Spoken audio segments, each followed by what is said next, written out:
Hello and welcome to Bookends. I'm your host, Val Atmanavage. In this episode, we'll feature two of Frederick County Public Library's annual events, Frederick Reads and the Celtic Concert. Both are very, very popular and both are held in March. We'll also talk with Frederick County Public Library's Communications Manager, Kim Martinez, about the importance of community partnerships. So let's get started.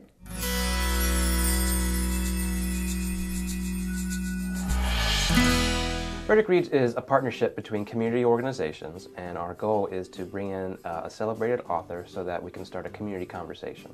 This will be the 12th year for Frederick Reads. It's been going on for 12 years, and it gets bigger and better every year. The 2018 theme for Frederick Reads is Changing the World Through the Power of Food, and this speaks directly to the work that Chef Jose Andres has done in Puerto Rico recently. He's fed more than 3 million people there, so it'll be a really powerful presentation. He was chosen because he's so unique, because he has so many attributes. He's not just an author, he does so many things. So we wanted to do something a little different this year. So our vision remains the same. That's support an informed, empowered, and vibrant community. But as our community grows and changes, the types of programs and services that we provide might evolve as well, right? So the more we do to match the community, the better we can be at building those connections and helping support a vibrant Frederick County. The library, for example, will be presenting programs in conjunction with Frederick Reads. We'll be working with Hungry Harvest to educate folks about food waste. We'll also be doing a panel discussion to talk about food in Frederick County. So there'll be a lot of things that folks can attend in addition to the main events. Frederick Reads will take place at the Weinberg Center for the Arts on the evening of March 19th at 7 p.m. and the next day on March 20th at Frederick Community College at 11:15. This year we'll do things a little different. Last year we had quite a long line with Bill Bryson. It was a great event, but we want to make sure that folks get seats this year. So we will be having tickets.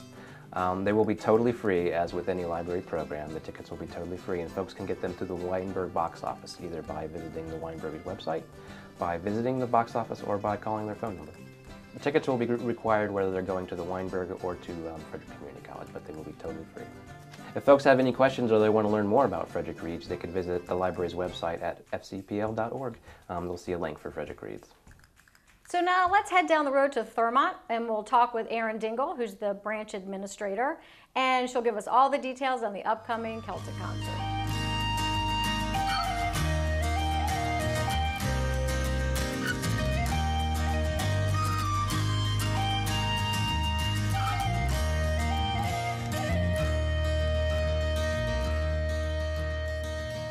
The Celtic concerts got started in 2000 at the Emmitsburg Branch Library, and then we started to get bigger crowds, so we moved it to a meeting room over at Mount St. Mary's, and then it got even bigger.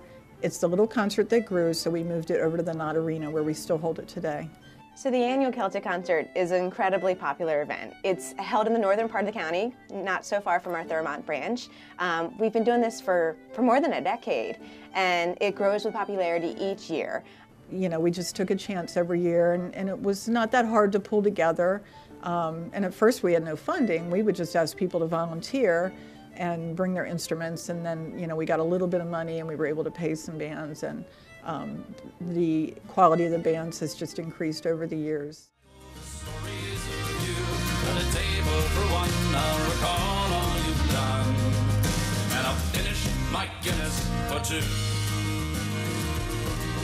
This year's Celtic band is Steel City Rovers from Ontario, Canada. They are not from Pittsburgh. They're from Ontario, also known for their steel. It's March 22nd at Mount St. Mary's University in the Knott Arena. Starts at 7 o'clock. It is a ticketed event, free tickets, and 2 per person. And those tickets will start being distributed at the Emmitsburg Library and the Thurmont Regional Library on Saturday, March 3rd. Every year we have a waiting list. We try to take names at both branches so that if people bring their tickets back, that we can call people. And of course we also have standby at Mount St. Mary's that evening, so if you didn't get tickets, you certainly are welcome to come by and get a standby ticket, and then we fill those seats that are empty. So we have been able to increase our funding, and we also have help from our Friends of the Library, both the Emmitsburg Friends Group and the Thurmont Friends Group. They come and help take tickets, and in the last couple of years they also sell refreshments at intermission so that people can, take a little break, the band takes a little break, and then we raise a little bit of money that goes right back into the library to support other programs that we do. I've been planning programs for Frederick County Public Libraries for 30 years now, and some of our programs, that I think are going to be fantastic, maybe aren't so fantastic, and we don't get a great following. And then there are things like the Celtic Fest that, people look forward to every year. The quality of our programming over the 30 years has just become, wonderful. We have history lectures at the library that people seem to really enjoy. We have programs for all ages. We bring people in. So when we started the Celtic Festival, it was pretty unusual. We have a lot of events and activities now, much more than we did when I first started the libraries. So the residents of Frederick County can absolutely continue to expect these annual events. We are committed to Frederick Reads, Celtic concerts, and all the events that we host throughout the year. Well, that's our episode, and thanks for joining us. As always, for all information regarding FCPL, please visit us at fcpl.org, and we'll see you in the aisles.